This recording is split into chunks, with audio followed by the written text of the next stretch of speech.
yang harus kita miliki, Bu? Oh iya, baik, terima kasih adik-adik sudah berkenan ya datang ke BPSDM Sumbar dalam rangka berbagi cerita, berbagi ilmu ya. Terima kasih. Ya.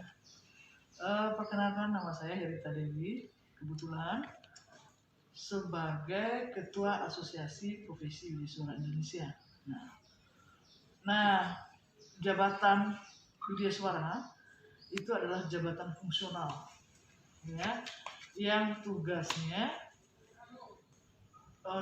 terlibat dalam Dikjati, mendidik, melatih, ya, aparatur sipil negara, dan juga melakukan evaluasi dan pengembangan, khususnya di Kediklatan, pelatihan dan Kediklatan.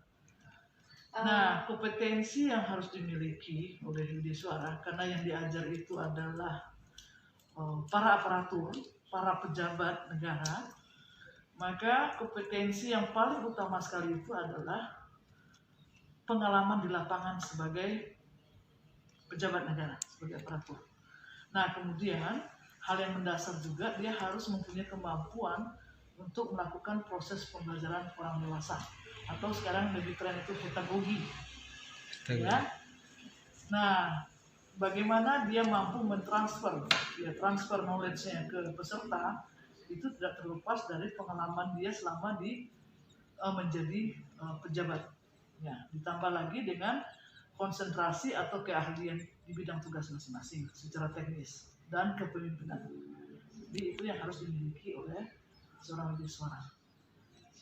Oke. Ya. Lalu Bu, kalau dalam melakukan profesi Ibu, apakah ada kesulitan atau hambatan? Ya, kalau namanya hambatan itu, selagi itu kita anggap sebagai tantangan, ya itu bisa menjadi suatu kekuatan. Jadi kalau masalah-masalah dalam pelaksanaan tugas itu tentu ada, tetapi itu bisa kita minimize dengan peningkatan kompetensi yang kita punya. Contoh di era digitalisasi sekarang, ya, era 4.0, itu semua kita dituntut untuk beradaptasi dengan kemajuan IT. Nah, rata-rata IT ini dikuasai oleh kaum milenial, anak-anak muda.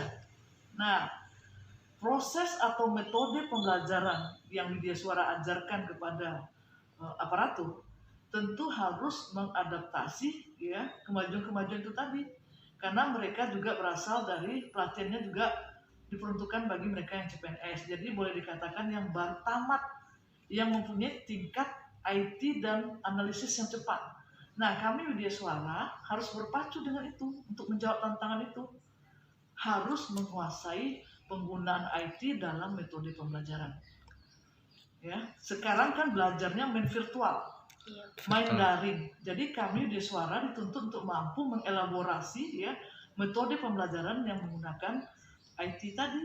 Jadi harus mau tidak mau harus melek IT, harus mampu mengoperasikan komputer, harus mampu bersahabat dengan semua dunia maya. Nah, mendesain pembelajaran secara virtual itu seperti apa? Jauh berbeda dengan yang klasikal. Kemudian bagaimana strategi mentransfer pengetahuan itu melalui digital. Nah, itu perlu kemasan, perlu rebranding kembali dia untuk memposisikan itu. Ya. Lalu kan ini Ibu tadi juga udah jelasin metode-metodenya kan Bu. Kalau kita harus pakai digital, secara virtual. Lalu materi atau keterampilan apa yang diajarkan dari widyasuara? Oh iya, pertama itu ada dari sisi kepemimpinan, ya, untuk mereka yang mau melanjutkan jabatan dari tingkatan yang terendah di level pengawas atau eselon 4. Nah, untuk naik ke jabatan level eselon 3 atau administrator. Nah, sekarang kan sudah beralih di tahun 2021 ini, itu di aparatur yang punya jabatan struktural itu sudah direfungsikan menjadi fungsional. Nah, fungsional ini juga menjadi tantangan bagi kami, ya, untuk memberi pembekalan, ya, tentang profesi yang boleh dikatakan fungsional, ya. Sebagai fungsional itu banyak sekali, ada sekitar 300-an jenis jabatan fungsional. Nah, ini peluang bagi kami WI untuk memberikan penguatan pembekalan kepada mereka yang akan masuk ke dunia fungsional itu tadi. Jadi BPSDM khususnya Asosiasi Profesi Widya Suara itu tertantang untuk membuat program-program pelatihan yang menjawab akan kebutuhan itu. Ya.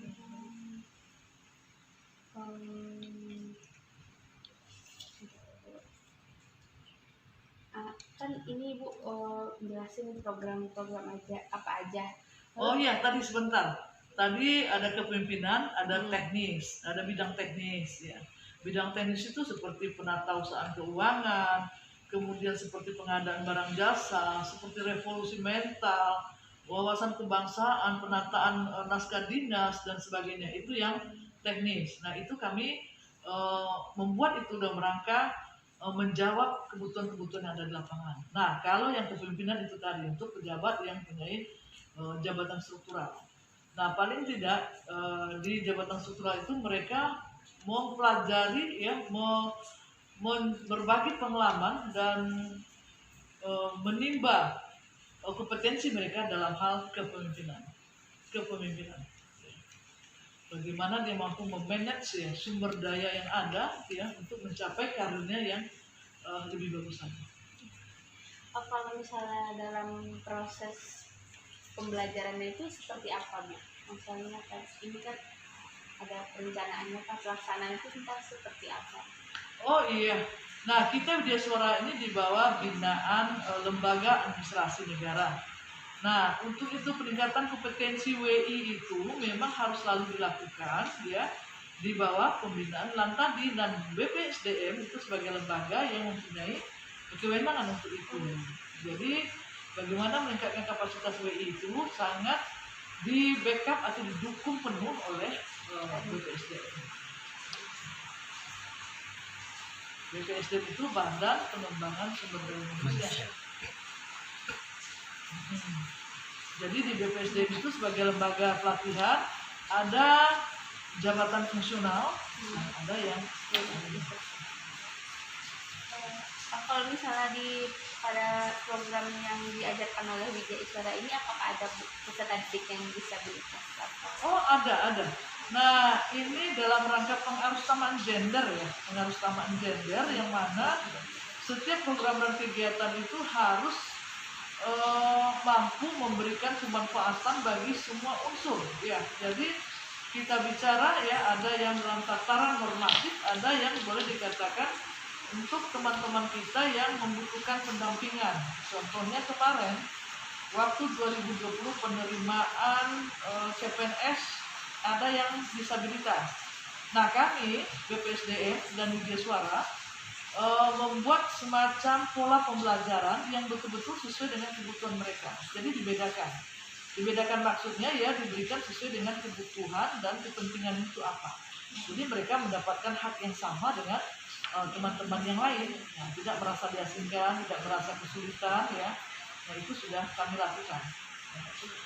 Jadi bicara pengarusutamaan gender ini tidak hanya laki perempuan, tetapi bagaimana kita mengayomi seluruhnya, apakah teman-teman kita yang disabilitas, yang berkebutuhan khusus, yang rentan terhadap kekerasan, dan juga dari kalangan yang sudah boleh dikatakan sudah usia lanjut dan juga kategori anak-anak.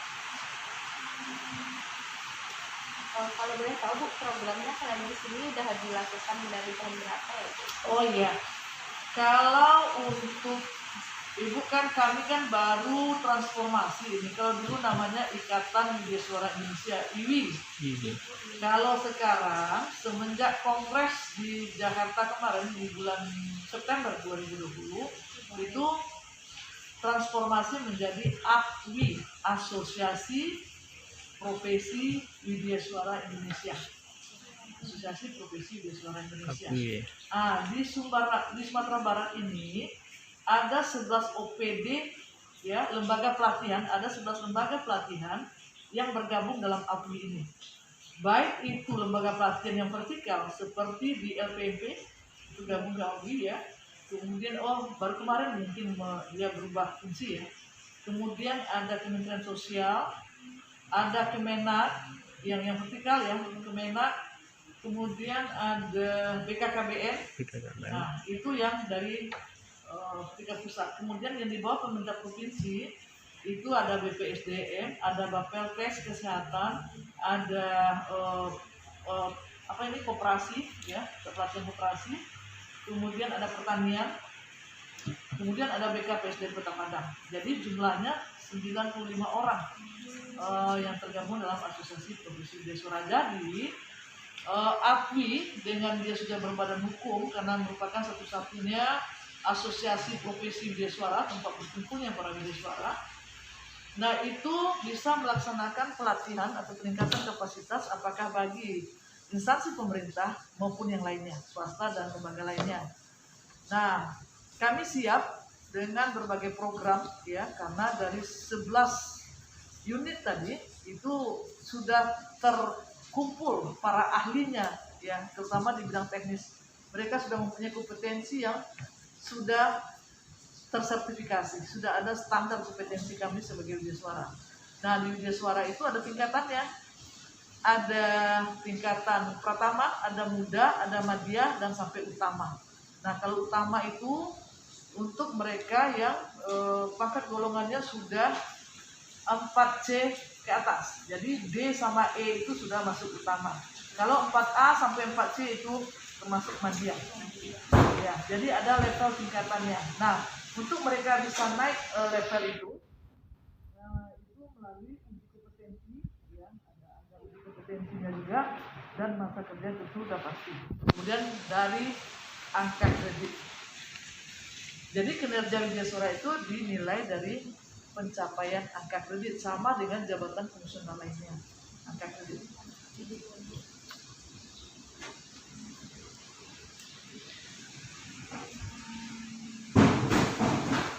Kalau untuk Ibu sendiri nih, sudah berapa lama Ibu jadi widya suara? Kalau Ibu baru masuk ke tahun ke-7 lah. Jadi untuk tingkatan itu, ya, mulai dari utama sampai ke utama. Yang utama itu bisa mencapai usia insya Allah 65 tahun. Jadi kalau di perguruan tinggi itu besar, kalau di widya suara itu sudah mencapai ke widya suara utama. Nah, untuk mereka bisa sampai situ, ya uji penting. Ya. Terus biasanya Bu, kalau misal program ini durasinya berapa lama? Yang ngajar? Ya. Kalau ngajar itu setiap mata pelatihan itu kan berbeda-beda capaian pembelajarannya. Jadi kalau ini Ibu contohkan aja untuk yang CPNS, ya, kalian nanti, ya, kalau jadi CPNS itu kan harus melalui pelatihan dasar, laksar namanya. Nah, itu metodenya untuk situasi sekarang di masa pandemi ini ada yang blended learning, gabungan yang klasikal sama yang virtual. Kemudian ada yang distance learning, dari jarak jauh, full, ya, melalui media. Kemudian ada yang klasikal. Nah, kalau yang klasikal itu jumlah DP-nya 511 DP. Satu DP-nya itu 45 menit. 45 menit.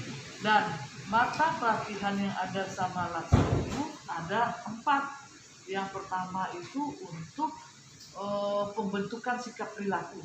Itu dari agenda bela negara. Kemudian agenda yang kedua itu, ya, adalah pembentukan nilai-nilai dasar bagi ASN. Itu agenda yang kedua, nilai-nilai dasar. Kemudian yang ketiga itu adalah peran dan kedudukan ASN. Dan keempat itu ada namanya agenda aktualisasi dan habituasi. Okay. Aktualisasi habituasi ini bagaimana mereka mampu mengintegrasikan ilmu yang didapat di semasa pelatihan dengan mereka yang berada pada tugas mereka masing-masing di lapangan. Oke, mudah-mudahan ini membawa kebanggaan, dan sekali lagi terima kasih sudah berkunjung. Mudah-mudahan Adindaku mendapat sesuatu yang lebih pemahamannya tentang widya suara. Dan selamat menjalankan tugasnya sebagai mahasiswa. Mudah-mudahan